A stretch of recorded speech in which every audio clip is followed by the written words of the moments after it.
따라 하실까요? 믿음으로 건너가야 합니다. 믿음으로 건너가야 합니다.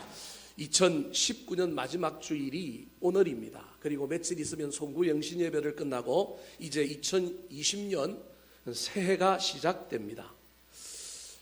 2020년이라고 하는 허락하신 새 땅을 향하여 나아갈 때 저와 여러분이 어떤 마음으로 그곳을 향하여 들어가고 달려가야 할까요? 제 이름과 똑같은 이영기 시인의 그 유명한 시 낙하라고 하는 시의 첫 부분에 이런 구절이 있습니다. 가야 할 때가 언제인가를 분명히 알고 가는 이의 뒷모습은 얼마나 아름다운가. 그렇습니다. 마무리하고 떠나야 할 때가 오고 있습니다. 이제 저와 여러분은 2019년을 마감하고 2020년을 향하여 가야 합니다. 머무르면 안 됩니다. 붙잡아도 안 됩니다. 미련을 두어서는 더더욱 안 됩니다. 2020년을 어떻게 살 것인가? 어떤 소망을 가지고 어떤 꿈을 가지고 살 건가? 무엇을 향하여 달려갈 것인가? 마음에 품어야 할 때입니다. 오늘 본문 말씀은 출애굽한 이스라엘 백성들이 가나안 땅을 향하여 가는 도중에 그들을 가로막았던 홍해를 건너는 이야기입니다. 이때 이스라엘 백성들은 도무지 길이 없는 그곳에서 길을 만드시는 하나님을 바라보며 믿음으로 그 홍해를 건너갔습니다. 그러므로 이제 우리도 2020년을 향해 갈 때 돈도 가지고 가야 하고 건강도 가지고 가야 하고 꿈도 비전도 가져가야 하지만 다른 그 무엇보다도 무엇을 가지고 2020년을 향하여 출발해야 하느냐 하면 믿음을 가지고 출발해야 합니다. 믿음 없이 떠나면 안 됩니다. 오늘 본문 말씀을 통하여 이스라엘 백성들을 가로막았던 홍해를 그들이 믿음으로 어떻게 건넜는지 살펴볼 때 우리도 은혜 받고 우리도 그 인생의 홍해를 믿음으로 건너가서 2020년에 아름다운 가나안 땅을 차지하는 저와 여러분 되기를 예수님의 이름으로 축복합니다. 자, 그렇다면 홍해를 믿음으로 건너는 사람의 삶의 태도는 어떤 태도일까요? 2020년을 향하여 믿음 가지고 저와 여러분이 출발하고 들어가려고 할 때 어떤 신앙의 태도와 자세를 가지고 들어가야 할까요? 첫 번째 태도입니다. 따라 하시겠습니다. 믿음으로 담대해야 합니다. 믿음으로 담대해야 합니다. 모든 일의 시작에 있어서 최고의 적은 두려움입니다.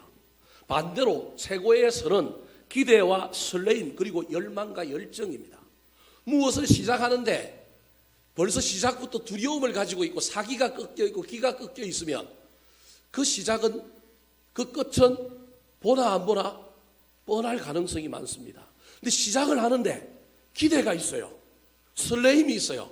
뭘 해보고자 하는 열망과 열정이 있다 그러면 그 끝이 아름다울 가능성이 훨씬 더 좋지 않겠습니까? 그러므로 2019년을 지나 2020년을 향해 달려가는 저와 여러분의 삶의 첫 번째 태도는 두려움이 아니라 염려가 아니라 담대함과 소망이어야 합니다. 특별히 믿음은 우리의 두려움을 담대함으로 우리의 염려를 기대와 소망으로 변화시키는 놀라운 능력이 있습니다. 모든 인간은 두 개의 손잡이를 잡고 삽니다. 하나는 염려의 손잡이요, 하나는 믿음의 손잡이입니다. 날마다 걱정을 붙잡고 두려워하며 사느냐 아니면 믿음을 가지고 담대하게 사느냐 하는 것은 전적으로 그 사람의 신앙과 믿음의 태도에 달려 있습니다. 그러므로 믿음이 있느냐 없느냐는 평상시에 나타나는 것이 아니라 문제를 겪어봐야 합니다. 문제에 부딪혀보고 고난을 당해보고 상황 앞에 섰을 때 우리에게서 두려움이 나오는지 믿음이 나오는지 확인할 수 있습니다. 이스라엘 백성들도 그랬습니다. 출애굽하여 가나안 땅을 향하여 얼마나 기대감을 가지고 출발했겠습니까? 그런데 그들 앞에 바로라고 하는 이집트의 왕이 군대를 보내어 다시 추격해오는 문제가 벌어졌습니다. 이 문제 앞에 그들 마음속에서 나온 것이 무엇입니까?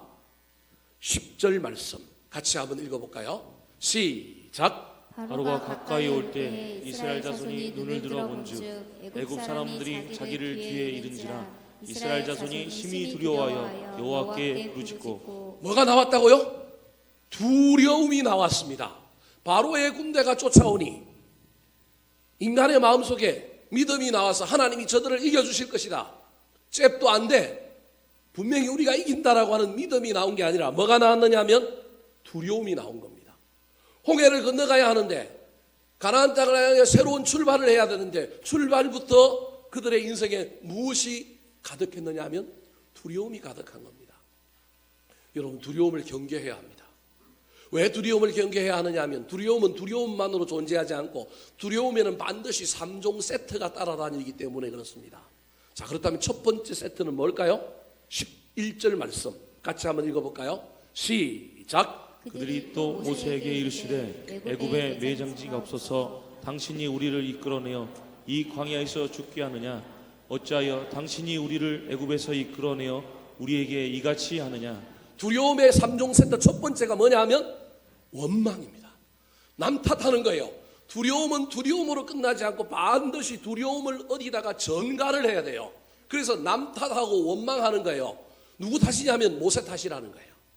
그냥 우리를 애굽에 그대로 내버려 두었으면 되는데 그냥 잘 있는 우리를, 잘 있는 것이 아니라 노예로 있는 건데 잘 있는 우리를 꼬셔가지고 왜 여기 오게 해서 이런 어려움을 당하게 만드느냐. 그들 마음속에는, 그들 머릿속에는 이미 바로의 군대에게 져서 자기들이 죽는 걸 상상하고 있는 거예요. 그러니까 두려움밖에 없는 거예요. 그래서 두려움은 원망으로 이어집니다. 원망으로만 이어지면 좋겠지만 또 다른 2종 세트가 더 붙어 가게 됩니다. 12절 말씀 같이 읽어볼까요? 시작. 우리가 애굽에서 당신에게 이른 말이 이것이 아니냐? 이르기를 우리를 내버려 두라. 우리가 애굽 사람을 섬길 것이라 하지 아니하더냐? 애굽 사람을 섬기는 것이 광야에서 죽는 것보다 낫겠노라. 두려움의 3종 세트 첫 번째가 원망이라고 한다면 두 번째는 좀 어려운 말입니다. 심리학적인 용어로 대형이라고 합니다. 뒤로 간다는 거예요. 뒤로 가는 거예요. 앞으로 가는 게 아니라 어디로 가게 만든다고요? 뒤로 가게 만드는 거예요. 지금 앞으로 가려고 나왔는데 또 어디로 가요? 뒤로 가는 거예요. 왜 우리가 애굽에 있을 때 그냥 우리를 내버려 두라고 그랬는데 왜 우리를 꼬셔갖고 나왔느냐? 애굽에 있었으면 우리가 잘 살았을 텐데 과거 이야기를 하는 거예요. 과거. 이게 태행입니다. 사랑하는 성도 여러분, 두려움은 두려움으로 끝나지 않고 남을 원망하게 만들고 앞으로 나가야 할 사람을 앞으로 나가게 하는 것이 아니라 어디로 가게 한다고요? 뒤로 가게 하는 겁니다. 뒤로 가게 할 뿐만 아니라 12절에 보면 뭐라고 얘기하고 있습니까? 애굽 사람을 섬기는 것이 광야에서 죽는 것보다 뭐 하겠노라? 낫겠노라. 말은 낫다고 이야기하지만 삶은 지금 뭘 이야기하냐면 절망, 죽음을 이야기하고 있는 거예요. 이게 두려움의 문제입니다. 사랑하는 성도 여러분, 2019년을 마감하고 2020년을 향하여 새로 출발하는 저와 여러분에게 지금 무엇이 있습니까? 두려움이 있습니까? 아니면 믿음이 있습니까? 이 두려움이 가득 찬 이스라엘 백성들을 향하여 모세가 하나님께 기도하는 가운데 하나님의 음성을 들어서 이스라엘 백성들에게 선포합니다. 뭐라고 선포합니까? 13절, 14절 말씀 같이 읽어보겠습니다. 시작. 모세가 백성에게 이르되 너희는 두려워하지 말고 가만히 있어서 여호와께서 오늘 너희를 위하여 행하신 구원을 보라. 너희가 오늘 본 애굽 사람을 영원히 다시 보지 아니하리라. 여호와께서 너희를 위하여 싸우시리니 너희는 가만히 있을지니라. 같은 사건을 바라보는데 백성들은 두려움 카드를 내밀고 모세는 무슨 카드를 내밀어요? 믿음 카드를 내밀고 있지 않습니까? 똑같은 상황인데 두려워서 원망하고 불평하고 막 뒤로 도망가고 막 절망하고 있던 이런 모세와 이런 백성들과 달리 모세는 뭐라고 얘기하냐면 뭐 하지 말라고요? 두려워하지 말라. 오늘 너희를 위하여 행하시는 누구의 구원을 보라? 하나님의 구원을 보라. 여호와께서 너희를 위하여 싸우시리니 전쟁은 여호와께 속한 것이니 너희는 가만히 있어 보기만 하면 된다. 믿음을 말하고 있는 겁니다. 사랑하는 성도 여러분, 지금 저와 여러분의 마음에 이 두 가지 중에 무엇이 있습니까? 2020년을 향하여 달려갈 때 경기가 어떻게 될까? 직업은 어떻게 될까? 자녀들은 어떻게 될까? 우리 남편은 퇴직하는데 우리 자식들은 시집 장가를 갈까? 내 건강은 어떻게 될까? 혹시 염려가 저와 여러분의 마음속에 가득 들어있지는 않습니까? 이 염려를 몰아내시고 믿음을 가졌으면 좋겠습니다. 두려움과 설렘이 가득 찼으면 좋겠습니다. 내년에 어떤 복을 주실까? 어떤 은혜를 다하여 주실까? 어떤 좋은 일을 우리에게 주실까? 나를 얼마나 성장시키고 성숙시킬까? 비록 고난을 만나고 환난을 만날지라도 합력하여 선을 이루실까? 이런 소망과 이런 설렘이 저와 여러분의 삶에 넘쳐났으면 좋겠습니다. 두려움은 의심을 낳습니다. 두려움은 앞을 보지 못하게 합니다. 두려움은 원망을 불러일으킵니다. 그러나 담대한 믿음은 두려움을 내어 쫓고 새로운 길을 보게 합니다. 믿음은 남이 보지 못하는 하늘의 열린 길을 보는 것입니다. 모세는 하나님께서 새롭게 열어주실 바닷길을 미리 보았습니다. 하나님께서 은혜 주셔서 영안이 열려서 홍해가 열릴 것을 미리 보고 담대하게 믿음을 외치고 있는 것입니다. 모세의 뒤를 이어 지도자가 되었던 여호수아에게도 하나님은 외쳤습니다. 그 외침은 오늘 2019년을 마감하고 2020년을 향하여 달려가는 저와 여러분에게도 여전히 들려오는 하나님의 외침이라고 하는 사실을 기억하시기 바랍니다. 여호수아 1장 9절 말씀입니다. 시작. 내가 내게 명한 것이 아니냐. 강하고 담대하라. 두려워하지 말며 놀라지 말라. 내가 어디로 가든지 내 하나님 여호와가 너와 함께 하느니라 하시니라. 사랑하는 성도 여러분, 강하고 담대하시기 바랍니다. 어디로 가느냐가 중요한 것이 아니라 어디로 가든지 하나님의 우리와 함께하는 것이 중요합니다. 어떤 길을 선택하느냐가 중요한 것이 아니라 누구랑 함께 가느냐가 문제입니다. 하나님과 함께 가면 어떤 길을 가든지 그 길이 형통의 길이 될 것입니다. 그 길이 꽃길이 될 것입니다. 그러므로 모든 염려 두려움 내려놓고 우리 마음속에 새 희망을 품었으면 좋겠습니다. 설레임과 기대가 있었으면 좋겠습니다. 내년에 우리 교회는 어떻게 해주실까? 내년에 내 사업은, 내 건강은, 우리 가정은, 우리 자녀들은 어떻게 해주실까라고 하는 소망을 가지고 갈 때 그 소망이 현실이 되는 것을 경험하는 저와 여러분 되시기를 우리 구주 예수 그리스도의 이름으로 축원합니다. 두 번째, 홍해를 건너 2020년을 향하여 가야 할 저와 여러분이 가져야 할 신앙의 태도와 자세는 무엇일까요? 따라 하시겠습니다. 순종함으로 전진해야 합니다. 순종함으로 전진해야 합니다. 자, 여호와의 명령을 백성들에게 선포했던 모세, 기도하는 가운데 하나님의 음성을 듣고 너희는 가만히 있으라. 오늘 여호와께서 행하시는 구원을 봐라. 하나님이 너희를 위하여 대신 싸워주실 것이다. 두려워하는 자들에게 열심히 기도했던 이 모세에게 하나님께서 갑자기 나타나서 또 다른 명령을 주셨습니다. 그 명령이 무엇입니까? 15절과 16절 말씀입니다. 같이 한번 읽어볼까요? 자, 15절 16절 시작. 여호와께서 모세에게 이르시되 너는 어찌하여 내게 부르짖느냐. 이스라엘 자손에게 명령하여 앞으로 나아가게 하고 지팡이를 들고 손을 바다 위에 내밀어 그것이 갈라지게 하라. 이스라엘 자손이 바다 가운데서 마른 땅으로 행하리라. 15절에 뭐라고 얘기하면 어찌하여 내게 부르짖느냐. 기도만 하지 말고 뭐 하라고요? 행동하라는 거예요. 여러분, 믿음은 동사입니다. 기도 열심히 하는 분들에게 혹시 시험 들까봐 여러분 오해하지 말고 들으십시오. 기도만 하면 안 됩니다. 일만 해도 안 되고요. 뭐만 해도 안 된다고요? 기도만 해도 안 됩니다. 일도 하고 뭐도 하시라고요? 기도하시고. 웬만하면 일하시기 전에 먼저 뭐 하라고요? 네, 기도하고 일하시기 바랍니다. 이게 신앙입니다, 여러분. 기도하고 일해야 합니다. 기독교 신앙은 하나님의 역사와 사람의 역사가 합쳐서 만나는 데 일어나는 거예요. 나는 아무것도 안 하고 그냥 기도만 했는데 하늘에서 갑자기 사과가 뚝 떨어지는 건 뉴턴의 만유인력이지 그건 신앙이 아니에요.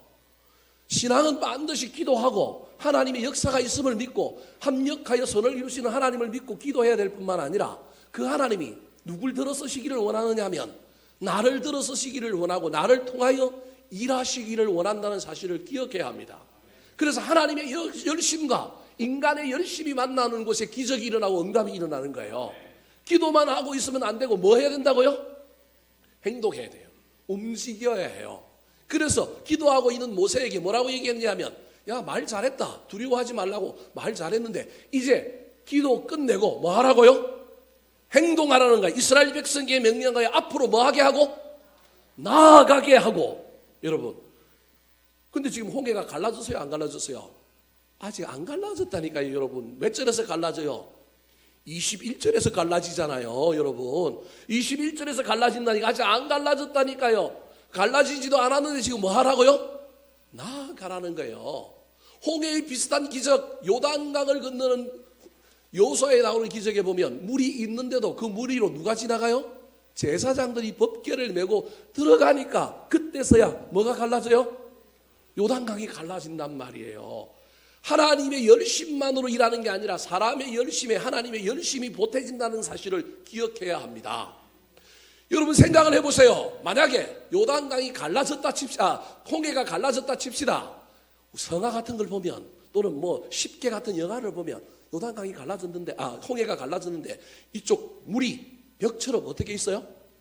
쌓여 있어요. 여러분 고속도로나 3, 4차선 길에서 운전할 때 저는 제일 무서울 때가 언제냐 하면 양쪽에 버스 2대가 지나가고 또는 트럭 2개다가 큰 트럭이 2대가 지나가는데 제가 이 가운데로 지나가는 거예요. 요때는 겁이 나서 천천히 가든지 어떻게 하고 싶어요? 빨리 지나가고 싶어요. 요놈들이 갑자기 이러고 있다가 쏙 합쳐져 갖고 나를 샌드위치로 만들 것 같다라는 느낌이 종종 들 때가 있어요. 저만 그래요? 여러분도 그래요? 사람이 가지고 있는 두려움이 이런 두려움이에요. 홍해가 갈라져서 벽이 쌓여 있다 칩시다. 이스라엘 백성들이 그냥 순종해서 그냥 잘 걸어갔다고 생각하는데 여러분 지금 모세가 이스라엘 백성들 들고 행동하라 그래요. 하나님의 음성이 들려왔단 말이에요. 그 음성을 듣고 지금 순종하여 가라고 한단 말이에요. 근데 이게 가기가 쉬워요, 어려워요? 이게 쉬운 일이 아니란 말이에요. 저 물이 언제 무너질까? 가다가 중간에 그 넘어진 물이 쏟아져 버리면 어떡할까? 이 염려가 우리 가운데 나타나는 거예요. 그래서 저와 여러분이 인생의 2020년을 향하여 달려갈 때도 두려움 몰아내고 믿음 가지고 갈 때도 우리 인생 앞에 수많은 염려가 우리를 힘들게 할 때가 있단 말이에요. 그때 하나님의 음성이 들려오면 염려를 몰아내고 뭐 하라고요? 순종하여 행동하라니까요. 기도만 하지 말고 머물러 있지 말고 뭐 해야 하느냐 하면 행동해야 하는 거예요. 염려가 얼마나 쓰잘데없는 거냐 하면 학자들의 통계에 의하면 인간이 걱정하는 염려의 85%는 염려하지 않아도 될 거랍니다.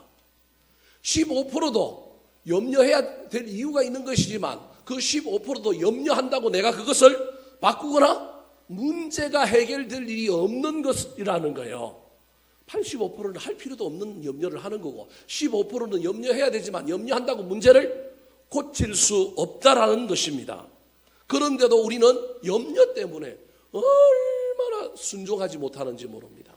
하나님의 음성이 들려왔는데도 하나님의 뜻이 깨달아졌는데도 순종하지 못하여 행동하지 못함으로 홍해가 갈라지지 않는 거예요. 홍해의 문제가 해결되지 않는 거예요. 나는 그냥 건너가지 않고 하나님 보고 홍해에 갈라져 주세요. 또는 나는 가만히 있는 상태에서 하나님 나 여기서 툭 건져다가 저쪽 건너편으로 뭐 해주세요? 옮겨주세요. 근데 하나님은 자꾸 뭐라고 얘기하느냐? 믿음으로 네가 먼저 발을 담궈. 믿음으로 네가 먼저 지나가. 그러면 내가 너를 보호해 줄게. 그 하나님의 음성에 저와 여러분이 행동하지 못하고 순종하지 못하는 거예요. 저는 중학교 때 섬에서 자라가지고 학교가 아주 멀었어요. 1시간 정도 걸어가야 됩니다. 1시간 정도 걸어가야 되는데 어릴 때 저희 집이 좀 가난해서 형님이 대학 가기 위하여 제가 뭘 키웠느냐 하면 소를 키웠습니다. 집안이 다 가난하다 보니까 엄마 아버지도 뿔뿔이 흩어져갖고 다 아침 되면 뭐 일찍 밥 먹고 일하러 가고요.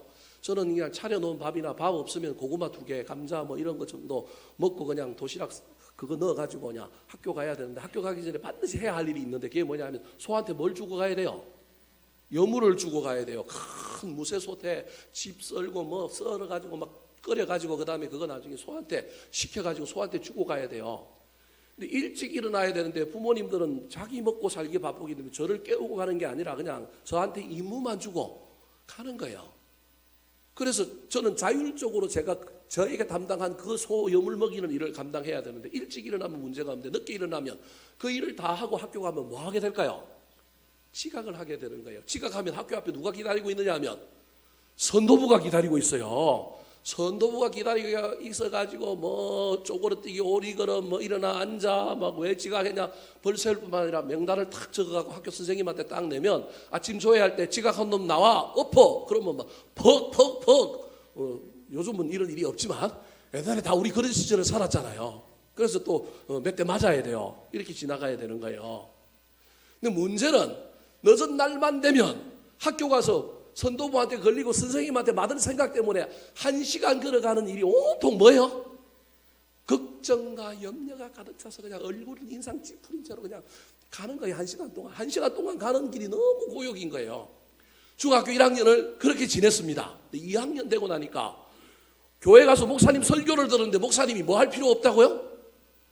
염려할 필요 없고 염려는 언제 하면 되는, 걱정은 언제 하면 되느냐 하면 닥쳐서 하라는 거예요. 그 이야기를 듣는 순간 저한테 지혜가 깨달아가지고 뭐 그래 염려는 언제 하면 되느냐 하면 정문 앞에 가서 하면 되지. 그때부터 1시간 가는 길을 뭐 하고 가느냐 하면 룰루랄라 하고 가는 거예요. 저희 동네에 뭐가 많이 나느냐 하면 멸치가 많이 나가지고 멸치 어장에서 멸치를 발에다가 널어가지고 학교 가는 길에 쭉 펼쳐놔서 말립니다. 인공적으로 햇볕에 말려요. 그럼 멸치만 있는 게 아니라 뭐가 있냐 하면 작은 꼴뚜기 같은 호래기라고 하는 게 있어요. 그거 주워 먹으면 얼마나 맛있는지 모릅니다. 주인 몰래 멸치도 까먹고 뭐 호래기도 주워 먹고 산에 가다가 뭐 감도 따먹고 1시간 가는데 룰루랄라 하고 갑니다. 이제 걱정 안 하고 그냥 어디 가서 걱정하면 돼요? 정문에 가서만 걱정하면 돼요. 이제 선도부 앞에 가서만 걱정하면 돼요. 근데 룰루랄라 그렇게 왔으니 제 얼굴이 밝을까요? 어두울까요? 밝아요. 어두운 놈은 이상하게 한 대 더 맞아요.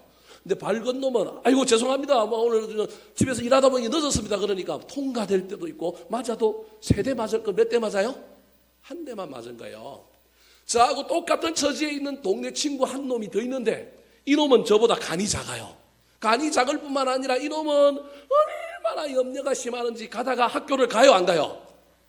안 가고 땡땡이를 치는 거예요. 얼마나 땡땡이를 치고 학교를 안 가는지. 그 바람에 이 친구는 어떻게 됐을까요? 덜통 나갔고 아버지한테 두드려 맞고 형한테 두드려 맞고 선생님한테 두드려 맞고 비 오는 날 먼지 안 나는 만큼 뒤지게 얻어 터집니다. 한 대 맞고 끝날 일을 염려 때문에 그 염려가 깊어져서 매를 벌게 되고 반성문에 나머지 청소에 별별 어려움을 다 당하는 겁니다. 사랑하는 성도 여러분, 2020년을 향하여 지나갈 때 환경이 홍해가 우리를 막아서더라도 여러분 주님의 음성이 들리면 염려 몰아내시고 순종하시기 바랍니다. 염려할 것이 아니라 행동하시기 바랍니다. 움직이시기 바랍니다. 일하시기 바랍니다. 기도하고 일하고 일하다가 기도하고 하나님 앞에 물으면서 하나님 내가 이렇게 신실하게 최선을 다하니 주여 복을 주십시오. 주님 앞에 기도하는 가운데 주님 은혜를 다하여 주십시오. 저에게 보여주신 일이 이런 일이니 제가 이 일은 하겠습니다. 하나님 그 일에 은혜를 더해 주시고 복을 얹어 주십시오라고 기도하는 저와 여러분 되시기를 우리 구주 예수 그리스도의 이름으로 축원합니다. 세 번째, 2019년을 지나 2020년을 향하여 달려갈 때 저와 여러분이 어떤 믿음의 태도를 가지고 이 여행을 출발해야 할까요? 따라 하시겠습니다. 기적 체험을 소망해야 합니다. 기적 체험을 소망해야 합니다. 신앙에는 두 영역이 있습니다. 현실적이고 이성적인 영역이 있는가 하면 또 다른 영역이 하나 있는데 신비한 계시의 영역, 신비한 영역, 초월적인 영역이 있습니다. 만약에 신앙에 이런 것이 없다면 세상 사람들은 이런 걸 허황된 것이라고 말할지 모르겠지만 이런 것이 없다면 종교는 종교가 아니고 뭐냐면 철학일 뿐입니다. 그래서 종교라고 한다면 특별히 신앙이라고 한다면 신앙에는 반드시 머리로 이해되고 현실적이고 이성적인 영역뿐만 아니라 그 이성을 초월하는 기적의 세계가 있어야 합니다. 신비한 것이 체험되고 신비한 일들이 일어나는 것이 있어야 그게 뭐냐면 종교요 신앙입니다. 문제는 이게 분리가 되어 있어서 문제인 거예요. 아까 기도도 안 하고 일만 해도 문제고요. 뭐만 해도 문제라고요? 기도만 해도 문제인 것처럼 너무 신앙을 이성적으로만 내 머리로만 이해되고 받아들여지는 것으로만 신앙생활하는 것도 문제일 뿐만 아니라 세상 이야기는 전혀 상관없이 막 이상한 이야기만 해요. 뭐 꿈에 봤다, 환상이다, 하나님이 얘기하셨다, 뭐 이런 것만 있다. 현실은 온데간데 없고 뭐 초월적인 것만 이야기를 해요. 그것도 문제라는 거예요. 이 두 개가 조화를 이루어야 해요. 이걸 신앙적으로 신학적으로는 뭐라고 얘기하냐면 내재와 초월의 조화 그렇게 얘기합니다. 어려운 말이죠. 내재는 현실이고 초월은 저 아주 신비한 세계를 이야기하는 거예요. 이 신비한 하늘과 이 땅이 조화를 이루는 것이 신앙이라는 거예요. 그럼 조화를 이루었다고 하는 것을 어떻게 이해할 수 있냐는 거예요. 여러분 지금 그 조화를 제가 여러분이 설명하려고 하는 거예요. 그 조화가 뭐냐면 기적이에요. 여러분 잘 들으시기 바랍니다. 오해하지 말고 들으시기 바랍니다. 신앙생활을 함에 있어서 기적을 체험하지 못했다. 기적이 없다. 그럼 신앙생활이 조금 뭐가 문제가 있거나 한쪽으로 치우친 거예요. 뭐 신앙생활 전체가 다 기적이 있어야 된다. 제가 그 얘기하는 것이 아니라 초월의 이야기와 현실의 이야기가 맞닥뜨려서 우리 가운데 뭐가 일어나냐면 기적이 일어나야 그게 신앙생활이라는 거예요. 그러면 기적의 가장 대표적인 것이 뭐냐? 기적이 뭐냐? 물론 기적은 현실을 초월하여 일어나는 신비한 현상을 기적이라고 하겠죠. 근데 기독교의 기적은 무엇을 기적이라고 하느냐 하면 이렇게 이야기합니다. 믿음은 바라는 것들의 실상이요, 보지 못하는 것들의 뭐라고요? 증거라는 거예요. 바라는 것이 현실이 되는 것, 보이지 않는 것이 보여지는 것이 믿음인데, 그것이 또 다른 말로 하면 뭐라고요? 기적이라는 거예요. 그래서 믿음은 뭐라고요? 기적이라니까요. 이상하게 듣지 말고 잘 들어보십시오. 믿음이 뭐라고요? 기적이라는 거예요. 그래서 믿음에는 무슨 특징이 있느냐 하면 바라봄의 법칙이라는 게 있어요. 믿음은 존재를 믿는 거예요. 하나님의 존재를 믿는 것, 하나님의 말씀을 믿는 거지만, 또 다른 믿음은 미래에 되어질 것을 바라보고 뭐 하는 거예요? 믿는 거예요. 근데 그 믿는 것이 뭐가 되는 거예요? 현실이 되는 것. 그걸 뭐라고 얘기한다고요? 기적. 내가 바라보는 것, 내가 미래에 일어날 일을 믿는 것이 현실이 되는 것, 그게 뭐라고요? 기적이라는 거예요. 이걸 좀 더 쉽게 이야기하면, 저와 여러분이 하나님께 기도했는데 기도가 어떻게 됐어요? 응답이 됐어. 이게 뭐라고요? 기적인 거예요. 인본주의적인 시각을 가지고 있는 사람은 기도해요, 안 해요? 안 해요. 왜 안 할까요? 기도를 믿어요, 안 믿어요? 안 믿어요. 안 믿어요. 그래서 무슨 일이 된 일을 기도해서 됐다고 생각하지 않고 어떻게 됐다고 생각해요? 그냥 됐다고 생각해요. 우연히, 자연스럽게. 아니면 내가 무엇을 했기 때문에 그 일이 이루어졌다고 생각하는 이 로직을 갖고 있기 때문에 기적을 믿어요, 안 믿어요? 안 믿어요. 근데 우리 믿음의 사람들은 하나님이 살아계시기 때문에 내가 상상하는 것, 내가 계획하는 것을 넘어서는 어떤 일들을 하나님께서 해 주실 수 있는 분이다라고 믿는 거예요. 그래서 내 삶에 어떤 한계가 다다랐을 때 그 한계를 이루어 주실 분이 누구라고 믿느냐 하면 하나님이라고 믿고 그분께 기도했더니 그게 이루어졌으면 응답인 동시에 그건 뭐예요? 기적인 거예요. 여러분, 이게 기적이라니까요. 제가 지금 무슨 얘기를 하려고 하느냐 하면, 신앙생활을 하는데 한 해를 새로 시작하는데 그 한 해 가운데 그냥 계속 그렇게 살아요. 그냥 주면 주는 대로 받고 안 주면 안 주는 대로 받고, 뭐 기대가 없어, 바라봄이 없어요. 그 신앙은 옳은 신앙이 아니라는 거예요. 진짜 신앙생활은 자기 삶 속에 어떤 경험들이 있어야 되느냐 하면, 내가 생각하지 못했던 것, 내 예상을 벗어나는 놀라운 일들이 일어나는 것을 뭐 해봐야 되느냐 하면 체험을 해봐야 돼요. 저는 목사가 될 거라고 꿈에도 생각 안 해봤습니다. 근데 지금 제가 뭐 하고 있어요? 목사가 돼 있다니까요. 엄마가 신학교를 보내라는 건 신학교 안 가고 어디로 갔느냐, 일반 대학을 갔어요. 일반 대학을. 저는 온통 출세 잘 되는 것, 돈 많이 버는 것, 높이 올라가는 것, 사람들에게 인정받는 것, 요걸로 똘똘 뭉쳐있던 가치관을 가지고 있던 사람이에요. 그런 제가 지금 뭐가 됐느냐 하면 목사가 됐어요. 그런 제가 가치관이 바뀌어갖고, 뭐 여러분이 이해하려나 모르지만 요즘은 제가 설교할 때 뭐라고 얘기해요? 출세하는 게 중요한 게 아니고 뭐가 중요하다고요? 더불어 함께 사는 삶, 나누는 게 중요하다. 돈 벌어서 좀 남도 주자. 응? 좋은 대학 가고 다른 사람 좀 잘 해주는데 삶을 살자. 나누자. 이런 얘기를 한단 말이에요. 여러분 보기에 이게 아무 일도 아닌 것 같지만 제가 쟤를 볼 때 놀라운 일이 제 인생 가운데 펼쳐진 거예요. 저는 한 번도 이런 저의 모습을 상상해 본 적이 없어요.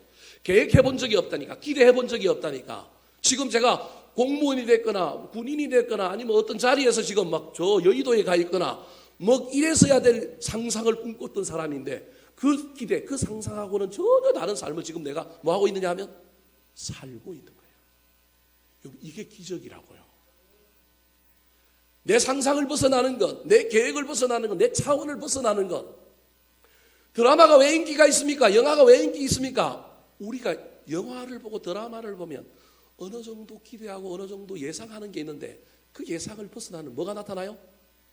반전. 근데 그게 1차 반전만 나타나는 게 무슨 반전이 나타나요? 또 반전이 또 나타나고 또 나타날 때 사람이 거기에 압도당하는 거예요. 거기에 뭐가 있느냐면 감동이 느껴지는 거예요. 여러분, 이건 영화의 이야기일 뿐만 아니라 이건 성경의 이야기이고 이건 누구의 이야기냐면 인생의 이야기예요. 저와 여러분에게 이런 일들이 경험되어져야 돼요. 왜 영화에서만 반전이 경험되고 왜 영화에서만 예상치 못한 일이 일어나야 하고 왜 그래야만 합니까? 우리 인생에는 그런 일이 일어나면 안 돼요? 믿음이라고 한다면, 신앙이라고 한다면 우리 인생에 그런 일들이 좀 일어나야 하지 않겠습니까? 2020년에 그걸 좀 생각해 보자는 거예요. 그 꿈을 한번 꿔보자는 거예요. 내가 생각했던 것 이상으로, 내가 기대했던 것 이상으로 하나님이 내 인생을 몰아가시고 내 인생을 변화시키는 놀라운 일들. 우리 아들이 전혀 예수를 안 믿었는데 갑자기 여자를 만나더니만 어디를 나와요? 교회를 나와. 교회를 나와. 물리적인 차원에서의 기적뿐만 아니라 우리 남편이 교회를 맨날 나한테 운전만 해주고 교회 앞마당까지 태워주고 갔던 이 인간이 어느 날 갑자기 교회 뭐 먹고 싶다고 와요? 밥 먹고 싶다고 오더니만 그 길로 눌러 앉아갖고 뭘 드려요? 예배를 드려요. 나 한 번도 교회를 가고 싶지 않은 사람인데 어느 순간 갑자기 교회 가고 싶은 마음이 들어서 교회를 오는 거예요. 우리 계획에 없었던 일이에요. 내 상상 밖의 일이에요. 여러분, 이런 일이 뭐라고요? 기적이라니까요. 저와 여러분의 인생에 2020년에 이런 일들이 일어나게 해달라고 하나님께 기도하고 사모하며 좀 달려가 봤으면 좋겠습니다. 오늘 본문에 보면 하나님께서 홍해를 가르신 것도 기적이지만 하나님이 또 다른 기적 하나를 보여주는데 그게 뭐냐 하면 쫓아온 바로의 군대를 수장시키는 이야기입니다. 자, 19절 20절 말씀 같이 한번 읽어볼까요? 시작. 이스라엘 진 앞에 가던 하나님의 사자가 그들의 뒤에 옮겨가매 구름 기둥도 앞에서 그 뒤에 옮겨 애굽 진과 이스라엘 진 사이에 이르러 서니 저쪽에는 구름과 흑암이 있고 이쪽에는 밤이 밝음으로 밤새도록 저쪽이 이쪽에 가까이 못하였더라.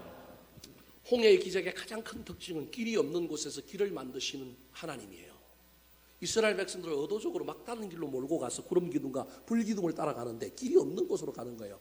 근데 누가 쫓아오느냐? 바로의 군대가 딱 쫓아오는데 하나님이 바다를 열어서 길을 만드신 거예요. 이건 이스라엘 백성들에게 하나님이 누구냐 하는 걸 가르쳐 주는 거예요. 앞으로 너희들이 인생을 나를 믿고 살아야 하는데 나는 어떤 분이냐 하면 길이 없는 곳에서도 뭘 만드시는 분이라고요?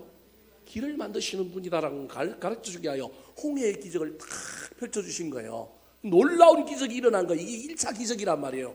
이 기적만 해도 이스라엘 백성들 머릿속에, 이스라엘 백성들 상상 속에, 이스라엘 백성들 속에, 계획 속에 없던 일들이 일어났어요. 놀랐을까요? 안 놀랐을까요? 엄청 놀랐어요. 근데 이스라엘 백성은 더 놀란 게 있어요. 그게 뭐냐 하면 아까 모세가 14절 15절에 뭐라고 얘기하냐면 너희는 가만히 있으라. 오늘 여호와가 너희에게 하는 구원을 보이리라 하면서 뭐라고 얘기하냐면 다시는 바로의 군대를 너희들 눈으로 볼 거다 안 볼 거다? 보지 못할 거다 그렇게 얘기해요. 근데 이 이야기를 이스라엘 백성들이 들었을까요? 못 들었을까요? 못 들었어요. 말로는 선포됐지만 인간은 못 듣는 거예요. 인간은 무슨 이야기만 들어요? 자기 좋아하는 이야기만 듣는 거예요. 근데 하나님이 약속의 하나님이기 때문에 그 이야기를 우리 하나님은 이미 실마리를 딱 갖고 있는 거예요. 영화도 보면 반전이 일어나지만 사실 그 반전을 시작하는 단초들이 영화나 드라마에 있는 거예요. 제가 이래봐도 신문 방송학과를 나왔기 때문에 여러분에게 이런 이야기를 할 수 있는 거예요. 이 실마리가 딱 있는 거예요. 하나님은 그 이야기를 했기 때문에 그 약속을 지켜야 돼요. 그래서 하나님이 놀라운 일을 행하는데 아니 홍해를 가는 것만 해도 엄청난 기적인데 또 다른 기적을 행하시는데 이스라엘 백성들을 구름 기둥과 불 기둥이 그 갈라진 바닷길을 육지로 건너가게 할 뿐만 아니라 이스라엘 백성들이 거의 중간 이상을 넘어갈 때 갑자기 구름 기둥과 불 기둥이 앞에 있던 구름 기둥과 불 기둥이 어디로 와요? 뒤로 따고 하고 누굴 막았어요? 바로의 군대를 막아서 가고 앞을 가고자 하는 바로의 군대가 구름 사이에서 안개 속에서 헤매는 거예요. 뒤로도 못 가고 앞으로도 못 가고 헤매는 거예요. 왜 이런 일을 하냐면 이스라엘 백성들을 빨리 피신시키려고. 그리고 난 다음에는 그 다음에 이스라엘 백성들이 탁 빠지자마자 구름 기둥과 불 기둥이 없어져야 돼. 왜 없어져야 되느냐면 이 수장되는 걸 누가 또 봐야 돼? 이스라엘 백성들이 봐야 되잖아요. 여러분 제가 시나리오로 쓰는 게 아니라 이 영화의 한 장면이라니까 여러분. 구름 기둥과 싹 사라지는 거예요. 사라진과 동시에 벽으로 쌓여있던 물들이 어떻게 돼요? 우르르 쏟아져서 그 이스라엘 그 바로의 군대를 애굽의 군대를 수장시키는 거예요. 여러분 15장 1절부터 이 홍해의 기적을 체험했던 사람들의 노래, 특별히 모세의 노래가 나오는데요.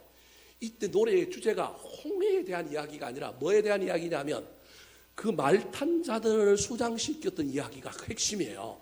그러니까 1차 기적, 홍해를 갈라진 기적도 그들의 상상을 벗어난 것이었지만 그거보다 더 큰 기적이 뭐라는 거예요?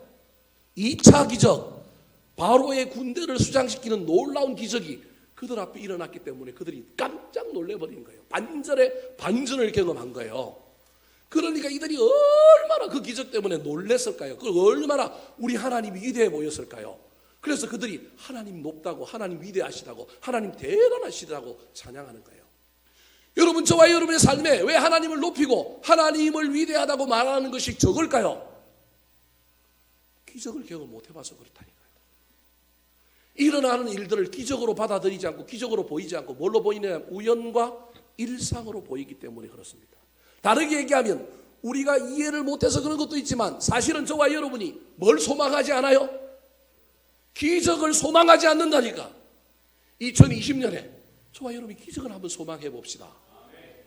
내 예상을 벗어나는, 내 차원을 벗어나는, 내 기대를 벗어나는 놀라운 일들이 내 안에 좀 일어나서 나도 하나님을 높였으면 좋겠어요. 낫지 않을 거라고 얘기했던 그 의사의 이야기와 달리 내 병이 나아지면 그건 뭐예요? 기적이잖아요.